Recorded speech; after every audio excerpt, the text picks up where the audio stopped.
আসসালামু আলাইকুম। আমি আব্দুল বখারি ফয়সাল। আপনারা জানেন আমি অনেক দিন ধরে ভিডিও তৈরি করছি না এবং আপলোডও করছি না। এর কারণ হচ্ছে আমার পরীক্ষা চলছিল। আমার পরীক্ষাটা গতকালকে শেষ হয়েছে। পরে আমি আজকে ভাবলাম যে আর দেরি না করেই আপনাদের জন্য কিছু কন্টেন্ট তৈরি করি। তারই প্রেক্ষিতে আজকে আমি আপনাদের সামনে হাজির হয়েছি। আজকে আমি আপনাদের সামনে আলোচনা করব কিভাবে আপনারা কোনো রকম ওষুধপাতি খাওয়া ছাড়াই একটি সুখী ও উদ্যমী জীবনযাপন করতে পারেন। আপনারা যদি আমার চ্যানেলে নতুন হয়ে থাকেন এবং যদি সাবস্ক্রাইব যদি না করে থাকেন তাহলে অবশ্যই একটা সাবস্ক্রাইব করবেন এবং সাথে থাকা বেল আইকনটি বাজিয়ে দেবেন। তো চলুন শুরু করা যাক।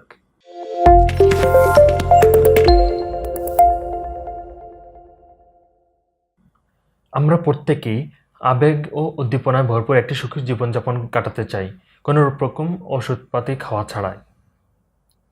এটা কিভাবে সম্ভব তা আলোচনা করা যাক। এই জন্য আপনাদেরকে সকালের জন্য কিছু অভ্যাস এবং রাতের জন্য কিছু রুটিন আপনাদেরকে মেনে চলতে হবে। প্রথমে চলেন শুরু করা যাক সকালের অভ্যাসগুলো নিয়ে। সূর্যোদয়ের আগেই আপনাদেরকে ঘুম থেকে উঠতে হবে এবং এরপরে আপনারা এক গ্লাস লেবুর পানি বা লেবুর শরবত খেতে পারেন। এরপর আপনারা সূর্যের আলো গায়ে লাগানোর জন্য ভোরবেলা আপনাদেরকে হাঁটতে হবে। সূর্যের আলো সেরোটোনিন, ডোপামিন, এন্ডরফিন এবং নিউরো ট্রান্সমিটারের এবং ভিটামিন ডি এর মাত্রা বাড়ায়, যা আপনার মন মেজাজ ভালো করে তুলতে পারে এবং বিষণ্ণতা কমায় ফেলতে পারে। এখন চলুন জেনে নেওয়া যাক রাতের রুটিনের ক্ষেত্রে আপনারা কী কী অভ্যাস গড়ে তুলতে পারেন।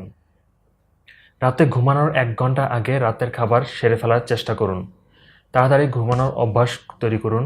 ঘর অন্ধকার রাখতে হবে এবং সেই সাথে কোনো গ্যাজেট নিয়ে বেডরুমে প্রবেশ করা যাবে না। অন্ধকার মেলাটোনিনের উৎপাদনকে বাড়িয়ে তোলে, যা মূলত স্লিপ হরমোন নামে পরিচিত। এটি সুনিদ্রা আনতে সহায়ক হিসেবে কাজ করে। আজকে এই পর্যন্তই। আমার ভিডিও যদি ভালো লেগে থাকে তাহলে অবশ্যই একটা লাইক করবেন এবং কমেন্ট করে জানাবেন আমার ভিডিওটি কেমন লাগলো। আল্লাহ হাফেজ।